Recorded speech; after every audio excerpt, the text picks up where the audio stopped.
All right, Bomani Jones, welcome to the Other 51. Thanks for joining me today. All right, appreciate being on. First of all, just because the podcast is named for a line from Hamilton and it's kind of inspired by some of the songs in Hamilton, just curious, are you at all a Hamilton fan, a listener, any kind of experience with it at all? No, I haven't gotten around to checking out the Hamilton stuff yet. Everybody seems to love it. I'm like the one person who hasn't quite gotten there. I'm not the most theater inclined person necessarily, but I'm gonna have to get on it because like I am like the last guy apparently. You are. You will love it. It is really good. And just as a music note, I do owe you thank you. You probably don't remember doing this, but many months ago you shared on Spotify or probably on your Twitter feed a James Brown playlist, kind of like an introduction to James Brown.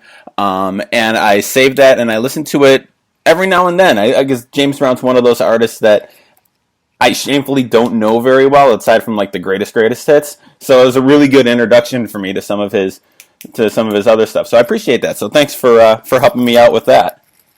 No, and the thing with James Brown is once you get in the catalog and you realize how many people are just doing James Brown impressions, right? Yeah, like very right. good James Brown impressions, but impressions nonetheless. Like he is the baseline for so much that we see. Absolutely, absolutely. Well, one of the reasons I wanted to talk to you today was obviously your career as a writer, as a TV and broadcaster. One of the things I wanted to ask is you do a lot less writing now, right? You're much more on the TV and broadcast. First of all, do you miss it? Do you miss the writing? I miss it on occasion. Like I do feel like when I write something that is very, very good, it's just like it has an impact that you can't really have in broadcast, and there's like a feeling of satisfaction for me when I write something very well. The whole thing is that like the writing process involves so much self-flagellation, right? Like Dan and I talk about this all the time. That the process is so much like beating yourself up. Like if you ever write something for a magazine, the edit process is so much back and forth of, okay, so that thing you thought was the best that you could do, nope, it's not that good. Actually, we need more. You need more. Then you get to the end and you're like, okay, cool. Like this is what it is. But the higher up you get in writing, the harder the process becomes because it becomes less about just how talented you are and becomes a lot more about what we can turn that talent into. Right. I've felt that the times I've written for magazines and even now in academia, writing articles for publication and books, chapters and stuff. And it's like, by the time it comes out and people read it, like it's been a year since I wrote that. And so it's a weird kind of, oh yeah, I kind of remember writing that thing a year and a half ago or something like that. And it's such a long process that it kind of takes away from that kind of joy of discovery that can come with writing, right? Like when you're in the moment and writing something and you finish and it's good, but then you have to wait so long to have it come out. It's such a weird, yeah, you're right. The higher up in it can get weird just in the time lag of a lot of it, I've found. Yeah, and I also have to acknowledge that for myself that there's certain like confidence elements that come into play. How so? Well, I am probably a better writer than I feel like I am when I'm actually in the process of writing. Because there's a different level of permanence to these things, right? Like you say something stupid on television. Yeah, it's there. It goes across. People see it, but people can capture these things better than they could previously. But it kind of goes away. Radio's the same exact way. Like there's a permanence to writing where like if I have a bad day on TV, it doesn't stay with me. If I write something bad, it stays with me because I feel like I had all these chances to go back and make it better and then somehow could not. Right. And there's that even on TV or on a podcast or radio, like if you say something stupid and even if people call you out on it, there's still, I think, a forgiveness aspect. Like, oh, you're talking live and if you've ever done it, you know how easy it can be to have something happen and have something slip out when writing. Yeah, you've got that. You had chances to edit this over. You had chances to make this good, and it can be. So it sounds like you add a lot of pressure to yourself over something like that, or you feel that pressure. Yeah, I add pressure. I think some of that also was a result of poor relationships with an editor or two. Because that's one thing about it is that if you work consistently with one editor and that editor does not rock with you, it can become a borderline abusive sort of process with that person kind of taking it out on you. What's wrong with this? What's wrong with that? You can't always tell what is actually a problem and what is just something this guy is saying to you is a problem. Like those sorts of things happen. Now I write less frequently. I enjoy that in part because when I like writing as your main job, you have to do a lot of writing out of obligation. Mm-hmm.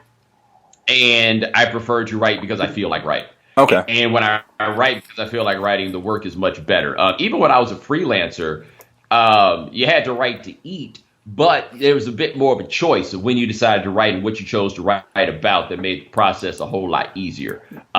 It's not really the case when you are like on a payroll. On a payroll is, you got to get it done. And in your mind, you can be like, hey, sometimes it's not that good. Your editor doesn't feel that way at all. Right. I felt that way too when I was a newspaper writer. It was a whole lot of, this game story from the 150th baseball game of the year, it's just got to get done. And that kind of helped my sanity, to be honest, as a writer, was to be able to say, like, all right, this is not going to win an award. This is just a game story. Get it done and get to the next one. But I can see, looking back, that kind of cumulative effect that can have on your writing. It kind of, in a weird way, beat that kind of inspiration, that love of doing the big story out of you in a weird way.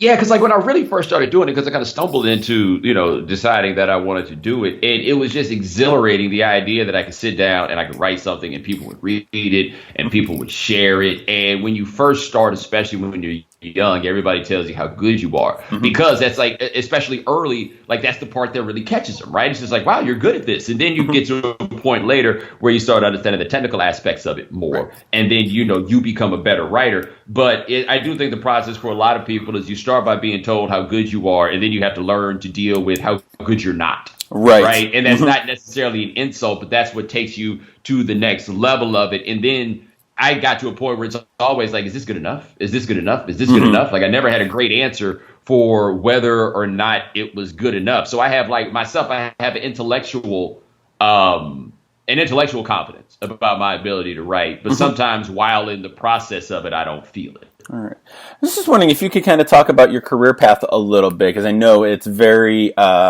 non-traditional for sports media. So how did you kind of get to your spot where you are now? Well, yeah, I was in undergrad and had a little bit of personal hardship, and I kind of, in a way, needed to find a way to work through it. And a way I found myself working through it was writing. A friend of mine had found some website that lets you write columns, and you'd get it was either 10. I think it was 10 cents. You get 10 cents every time somebody read something that you wrote. So of course, I'd write it and send it out to people, and then when you got up to $50, they'd send you a check, right? And I'm 20 years old. If 20 years old in the year 2000, $50 was not insignificant by any stretch. And then I had some people who then told me that, this is really good. You ought to try to, get some people to run your stuff. And then made a couple of calls, met a couple of people. And a month after I began this foray, people were really, telling me I could do this. People were paying me. Like I didn't have to do very much free writing.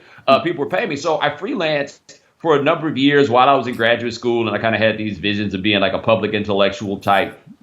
And I was doing a PhD program at the University of North Carolina in economics. I did not finish it because qualified exams kind of finished me. After that, it's like, well, what am I going to do with my life? And I went kind of full on into the freelancing. And ESPN had some work they wanted me to do, and my expenses were low enough that I could parlay that freelancing into a life. And it went from there to having a contract with ESPN that I had for 1 year before they ultimately did not renew it. That was in November 2007. And from there, I started dabbling in radio, and that became the thing that I did. I started working in radio, and I would write on the blog at the website because they saw me as a guy who used to work for ESPN.com, So like I was like the king of the writers as far as they were concerned. And so I did radio for a few years. I worked at SBNation.com from the end of 2011 to early 2013, where I would write once a week and I would do videos and all of these different things. And, where I am now, I do all the TV stuff. But if something's really moving me to write, I get into write. Like the way I tell people, I try to do like this Andre 3000 thing. We only get like 5 verses out of them a year, but all the verses are fire. Like that's like when I look back at the things I wrote in 2013, that's how I feel about it. Like I think I wrote 5 columns or 5 things, but I think the 5 things are fire. How much in your TV work and your podcasting work and your radio work does kind of what you learn from writing, the skills of writing, that writing kind of mentality process, does that translate over into how you do your broadcast work? Yeah, it does. And I think that the thing that's translated from writing over is like when I do radio segments, I view them not so much as columns necessarily that are being said out loud, but if I'm going to start a radio segment is typically between 8 and 10 minutes. Mm-hmm. If I'm going to start a radio segment, I need a topic that I can talk about for 8 minutes. Like, I don't like to bounce in between these different topics, like while I'm doing a segment. I want to get an idea that I can carry out the whole way, which is very similar to doing a column, right? Like, I want to have this, whatever the lead is, whatever I'm doing at the top. Yeah, I'll come up with other things that can bounce around with it from there, but I want to present a clear idea and expound upon that idea. Okay. Like, that's what I want. Yeah, I remember, was it last week or 2 weeks ago after the death of Fidel Castro and the whole Kaepernick controversy that came out of the Dolphins press conference with that. That was something like that. It was like the 8-10 minutes segment at the start of your show. So do you like write stuff down, or do you just kind of outline, or is it just kind of like in your head, that mentality? It's normally just in my head. I don't do a lot of radio stuff with notes just because I don't want to wind up being tethered to them, right? Like, I want to have the freedom to kind of go and to bounce around, and I'll get myself in a place where I feel like, oh, I got to do this because I had this in the notes or whatever it is. Like, I generally also think part of it is probably a certain measure of arrogance, where I just believe I can sit down, I can roll out of bed, and I can just do these things, right? Like, I do think that is part of it. But I had the ideas. Like, I really just kind of bounce the ideas around in my head, like basically all day. Like, I'm just thinking about all these things, and then when the microphone comes on, it's like, okay, boom, there we go. And sometimes I'll miss out on things that I was thinking about that, like, oh man, I wish I would have made that point. And sometimes I come up with something on the fly where it's like, you know what, I hadn't thought about that one. And then we'll go from there. But the mentality really is pretty much the same as it is when writing something is. I need more than an idea. I need an original idea. Like, I need something that nobody else is really talking about. So if that's a subheading of the big idea, or it's another big idea that nobody else is talking about, then that's kind of the direction I want to go through. Because one of those editors that I found to be somewhat abusive, the one thing about the abuse was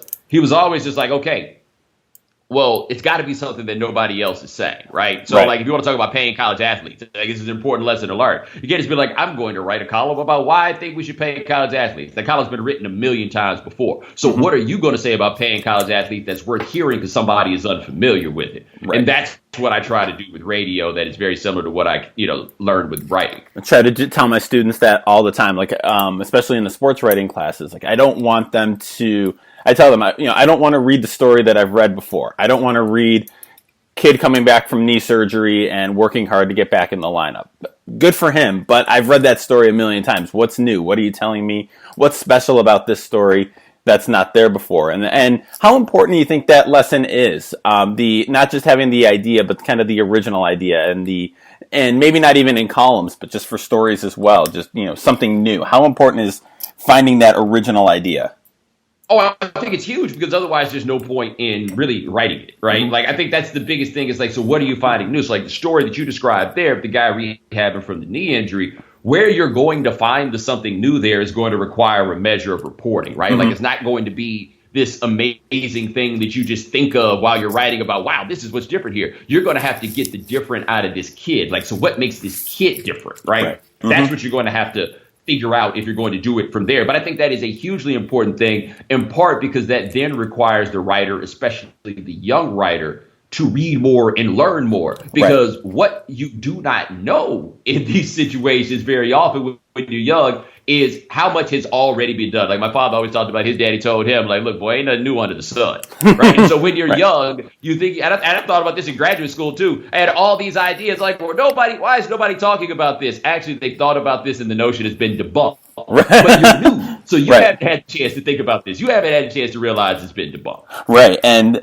it brings up something else I wanted to think about and talk about, is the idea of kind of writing is thinking. And I get that you've mentioned this on Twitter, I know, and I get that when I read you, and even when I listen to you, the idea that a piece of writing is kind of only as good as the thinking that goes behind it. So, I mean, A, do you agree with that? And kind of B, how do you improve your thinking? Like, we can always talk about how to improve your writing, the skills, the technical stuff, and all that. But in terms of kind of like thinking and coming up with the original idea or seeing it in a different way, how do you, if you were talking to my class, how would you say, how do you become a better writer and be a better thinker?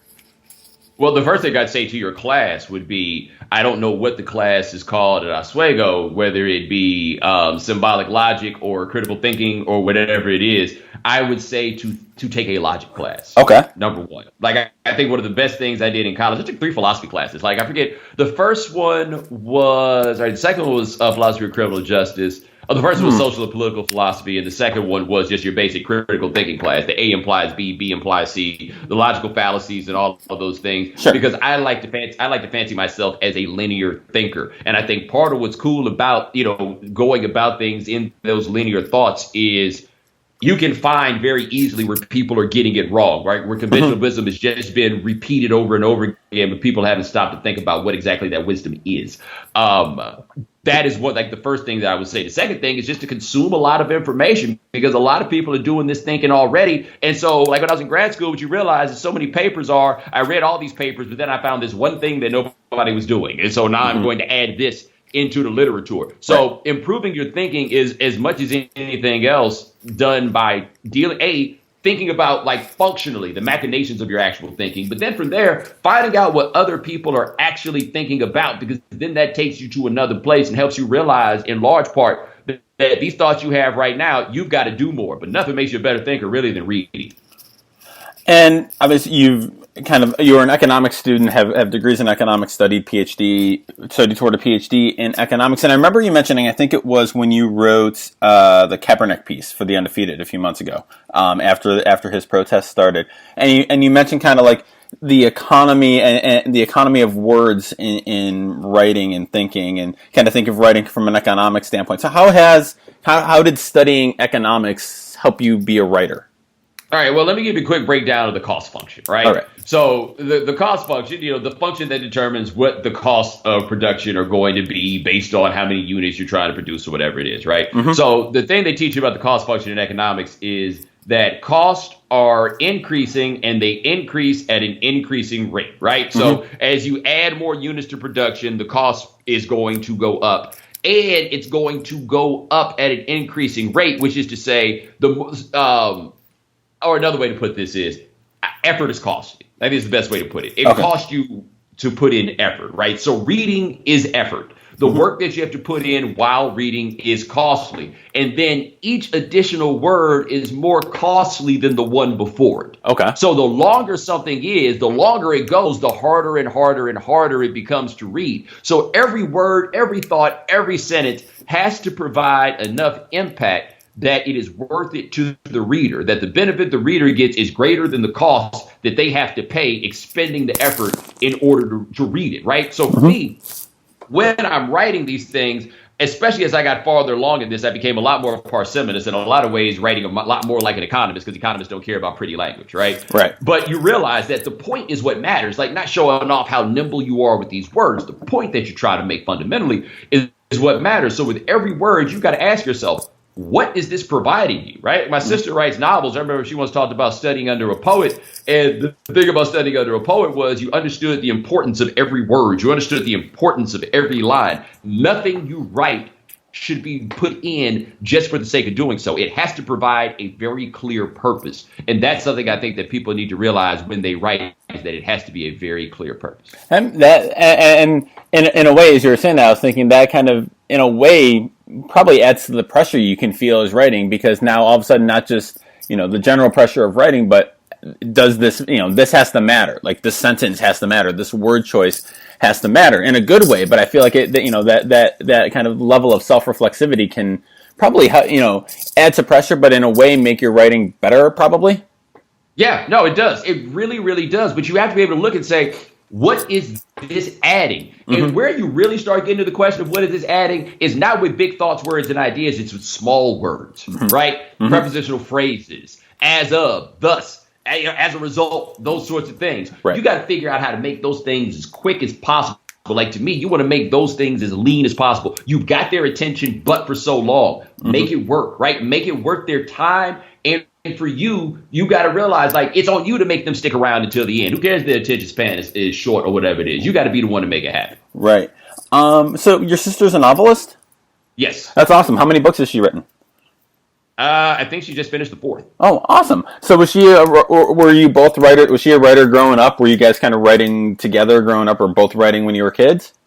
Well, she's 10 years older than me. Oh, okay. So like I didn't really come up writing in that way. That was really something I kind of stumbled upon in that way. And if I'm not mistaken, I don't think she really got the bug in that way until she got to college. And then once she got there, it kind of became the thing that she wanted to do. So she went to Arizona State for an MFA, hoping to get a book published, and it worked out. I forget, one of these major book sites listed one of her books as 100 books that you should read before you die. Oh, that's awesome.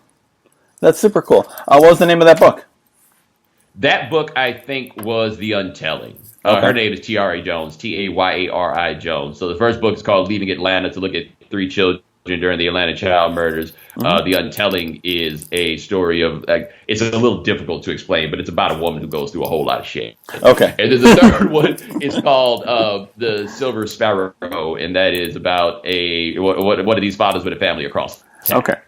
So aside from the idea of the cost function, is there anything else from your economics background that influences how you, of course there is, what else in your economic study kind of helps you think about writing or think about thinking in big ideas and stuff like that? Well, the way it works for me in ideas is, one thing with economics is we're really looking for rates of change, right? Like that's the biggest thing about it. Like people think that studying economics is just like the study of the big macro level economy, and that's not really it, right? Like it's part of it, but that's not really it. You're solving for delta in a lot of ways. You're trying to figure out how to maximize equations, maximize utility, minimize costs, all these sorts of things. But it's really looking at these rates of change. And so for me, when I'm looking at situations, it's very often comparing one situation to another. It's find the delta. Like, what's the change? And what's the reason behind the change? If you can identify what the change is and how that delta, how that coefficient affects the magnitude of all these changes in all these different places, I think you get yourself to a place where you can come up with some really interesting ideas. And that, for me, is really a lot of it is, like, I do believe that people, by and large, are trying to maximize their own utility. They're trying to do the best for the constraints that they have. And so for me, it's as much a study of human psychology as much as anything else, is understanding that's what people are trying to do within certain boundaries. They are trying to maximize their utility, whatever their happiness happens to be, and they got all kinds of crazy ways of doing it. They're trying to do that within some constraint.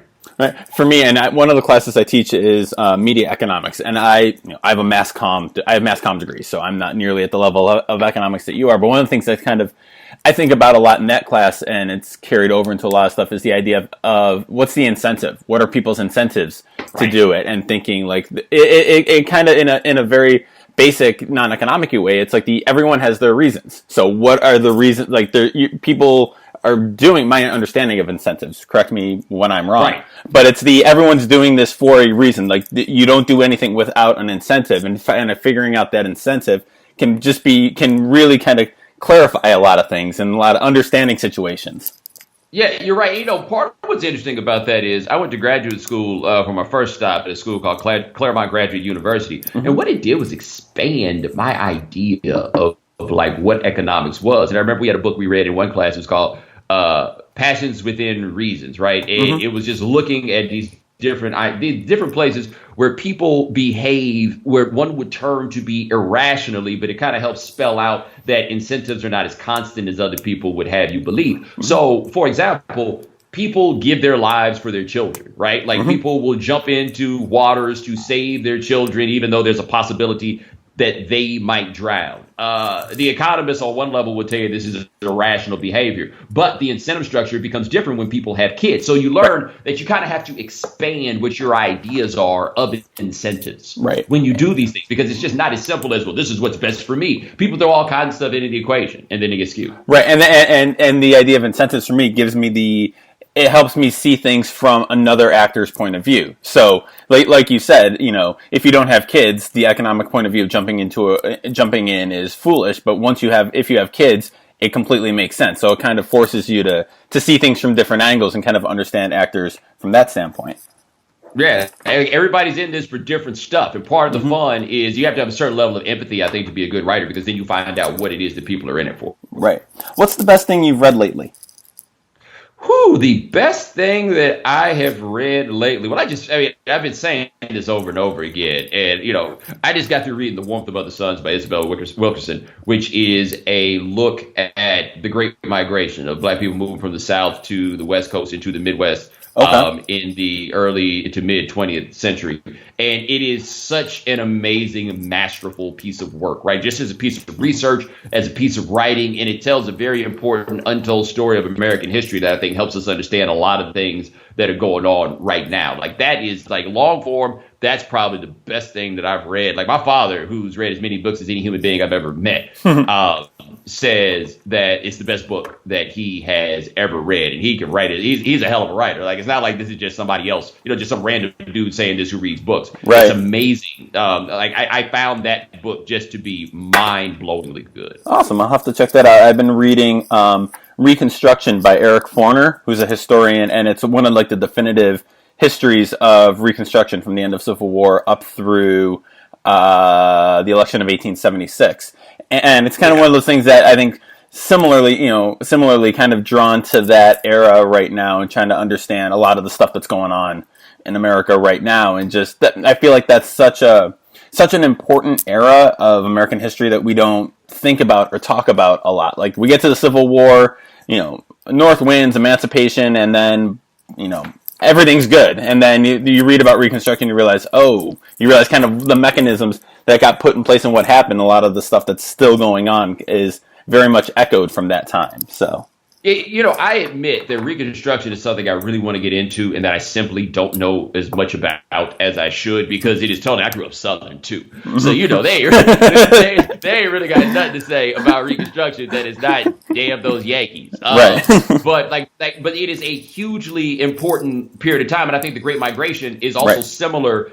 With my basic understanding of things with Reconstruction, is another era that's been lost, and I think you'll find out that you get to a lot of similar stories in that place. Because there's so many things that are common and that make for great comparisons, but we don't teach enough of the history, so people don't realize it. So I'm in the process now of reading Hillbilly Elegy, because that dude who wrote that, Trump just made him all the money in the world, right? So everybody's like, hey, we have to learn to understand white men. Like, nobody knows any of them, right? Right. And so I'm reading that book, and I'm like, wow, there's some really interesting parallels here between this and The Warmth of Other Suns. Like, the notion of people from there, the migration is much shorter. It's like the migration from Kentucky to Ohio to look for this better life and all these things. But it's very, very, very similar sort of story. And I've been fascinated that all these people have talked about Hillbilly Elegy. I'm like, wow, you don't see the parallels here? Right, you don't see those, but it's because the Great Migration is a period of history that people simply haven't studied.